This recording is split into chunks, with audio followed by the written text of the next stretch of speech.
11 দলের নির্বাচনে ঐক্য হয়েছে, আলহামদুলিল্লাহ। এইটা আরো ভালোভাবে হইতে পারতো, কিন্তু হয় নাই। যাই হোক, অসুবিধা নাই। এই জোটকে এখন বিজয় হইতে হবে। বিজয়ী হইতে পারলে এটা বাংলাদেশের গেম চেঞ্জার হবে, ইতিহাস বদলায় যাবে, বাংলাদেশের রাজনীতি বদল হয়ে যাবে চিরজীবনের জন্য। বাংলাদেশের মানুষ সত্যিকারের আজাদি পাবে। 11 দলের নির্বাচনে ঐক্য জিতে যাবে। হ্যাঁ, জিতে যাবে। এইটা কওয়া যেতে পারে পিস অফ কেক, আপোষে ঘটতে পারে, যদি তারা রাইট স্ট্র্যাটেজি নিয়ে মাঠে থাকতে পারে। আর মাত্র 3টা সপ্তাহ। নতুন বাংলাদেশের দিশা দেখাইতে হইলে আপনার একদম নতুন স্ট্র্যাটেজি নিয়ে আগাইতে হবে। আমার স্ট্র্যাটেজি কলে ফুল প্রুফ, বন্দুকের গুল্লি মিস হইতে পারে, আমার স্ট্র্যাটেজি মিস হবে না। কিন্তু মুশকিলটা হইতেছে, আমি যেহেতু জোটের কেউ না, আমি তো হরিদাস পাল, তাই আমার এই ইউটিউব বানাই কইতে হইতেছে যে কেমনে এই স্ট্র্যাটেজিটা ইমপ্লিমেন্ট করবে। তাতে একটা মুশকিল আছে, এটা তো যায় না যাবে প্রতিপক্ষ। আসলে প্রতিপক্ষ যায় না যায় বা বুঝা যায় আপনি কোন স্ট্র্যাটেজি নিতেছেন, এটা প্রতিপক্ষের বুঝতে তো সময় লাগবে না, তাই না? একেবারে বেকুব না হইলে। তাই এই স্ট্র্যাটেজি কয়ে দিলেও অসুবিধা নাই। 11 দলীয় জোট এটা যদি অনুসরণ করে ভালো, না করলেও সমস্যা নাই। অনেকে শিখা যাবেন কেমনে জাতীয় ইলেকশনে জিতে আসতে হয়। নির্বাচন আসলে অগলের মাথায় আসে একটা নির্বাচনী ইস্তেহার বানাইতে হবে, লেখা লাগবি। 2018 সালের ইলেকশনে তখন ঐক্যফ্রন্টের ইলেকশন কাজ করতেছি লুকায় থেকে, মানে আন্ডারগ্রাউন্ডে থেকে। আমি ঐক্যফ্রন্টের বুঝাইতে পারলাম না যে ইস্তেহার একটা ভুয়া জিনিস। ইস্তেহার আপনারে ইলেকশনে জেতায় না, জেতায় অন্য কিছু। এই ভূখণ্ডের রাজনৈতিক ইতিহাসে 2টা নির্বাচন ফেনোমেনাল হয়েছে। একটা 70-এর নির্বাচন আর 91 নির্বাচন। একটা মুজিব জিতছিল, আর একটা জিতছিল খালেদা জিয়া। মুজিবের 70-এর নির্বাচনে জিতাইছিল কি পন্ত 6 দফা স্বায়ত্ত শাসন, তাই না? 91 খালেদা জিয়া জিতাইছিল কি? উনার একটাই কথা, ওদের হাতে গোলামির জিনজির, আমাদের হাতে স্বাধীনতার পতাকা। এই কথাটা, এই যে 6 দফা আর স্বাধীনতার পতাকা, এটা কি নির্বাচনী ইস্তেহারে লেখা ছিল? না, লেখা ছিল না। তাহলে এটা কি, যা এত সিম্পল, এত ছোট, অথচ এত পাওয়ারফুল? কি এটা? এটা হইতেছে স্ট্র্যাটেজিক ডক্ট্রিন। নতুন কথা মনে হইতেছে, আগামী নির্বাচনে 11 দলের স্ট্র্যাটেজিক ডক্ট্রিন লাগবে একটা, যদি জিততে চায়। আজকাল আলাপ সেই স্ট্র্যাটেজিক ডক্ট্রিন নিয়ে। ইস্তেহার হইতেছে নির্বাচনের আগে দেওয়া প্রতিশ্রুতির তালিকা, কি কি করা হবে তার ঘোষণা, মূলত ভবিষ্যৎ নির্ভর। আর স্ট্র্যাটেজিক ডক্ট্রিন হইতেছে রাজনীতিকে দেখার দৃষ্টিভঙ্গি, ক্ষমতার উৎসকে সেটা নির্ধারণ করা, রাষ্ট্র কার জন্য, তার স্থায়ী উত্তর একটা স্ট্র্যাটেজিক ডক্ট্রিন।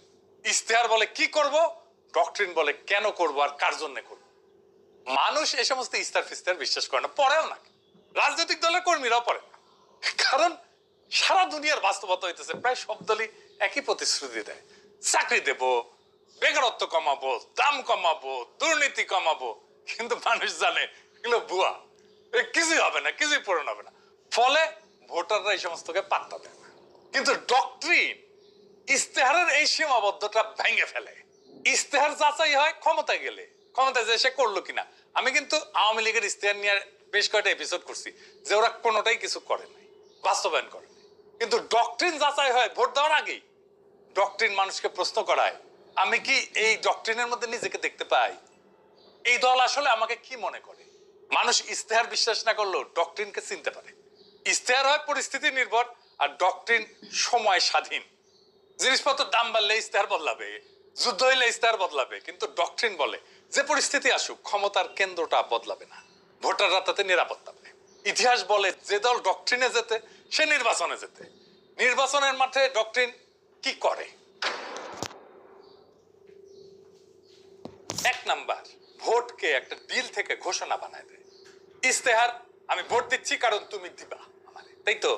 আর ডক্ট্রিন বলে আমি ভোট দিচ্ছি কারণ আমি জানি ও আমি কে তার কাছে।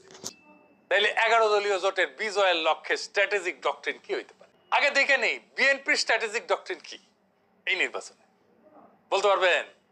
এটা জানা দরকার, কারণ এই বিএনপি স্ট্র্যাটেজিক ডক্ট্রিনকে হারাইতে হবে। কি সেটা? সেটা হইতেছে সবার আগে বাংলাদেশ, আমার আগে আমরা, আমাদের আগে দেশ, সবার আগে বাংলাদেশ, সবার আগে বাংলাদেশ, সবার আগে বাংলাদেশ। দেখেছেন? ওনারা সচেতন ভাবে করছেন কিনা এটা ওনারাই বলতে পারবেন। তবে এইটা একটা plain and pure strategic doctrine বিএনপির। সবার আগে বাংলাদেশ এটা কেবল স্লোগান না, এটা একটা ডক্ট্রিনাল স্টেটমেন্ট। এইটাই ক্ষমতার উৎস নির্ধারণ করে। তাহলে এই ডক্ট্রিনাল স্টেটমেন্টের সমস্যা বের করতে হবে। সমস্যাটা কি স্লোগানের?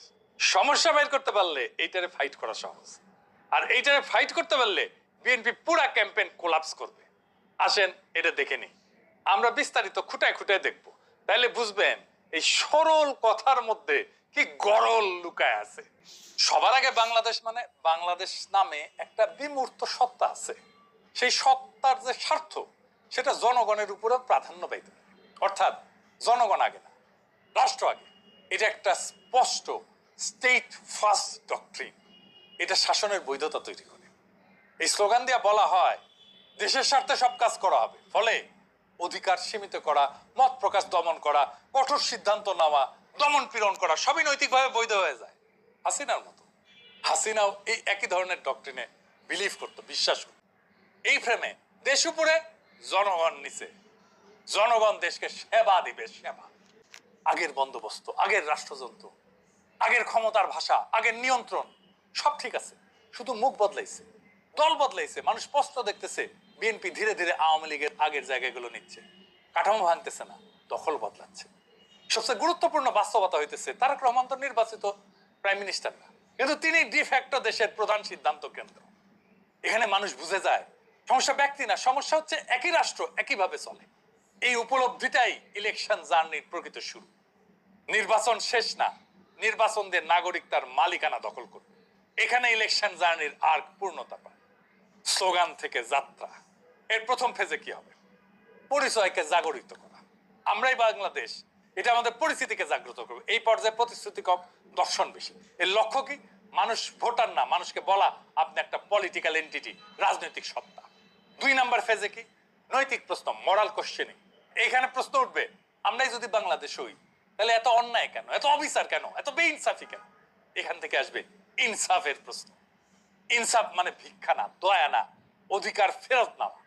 মানুষ তখন বোঝে অন্যায়টা তো তাহলে আমার বিরুদ্ধে, বেইনসাফি তো আমার বিরুদ্ধে।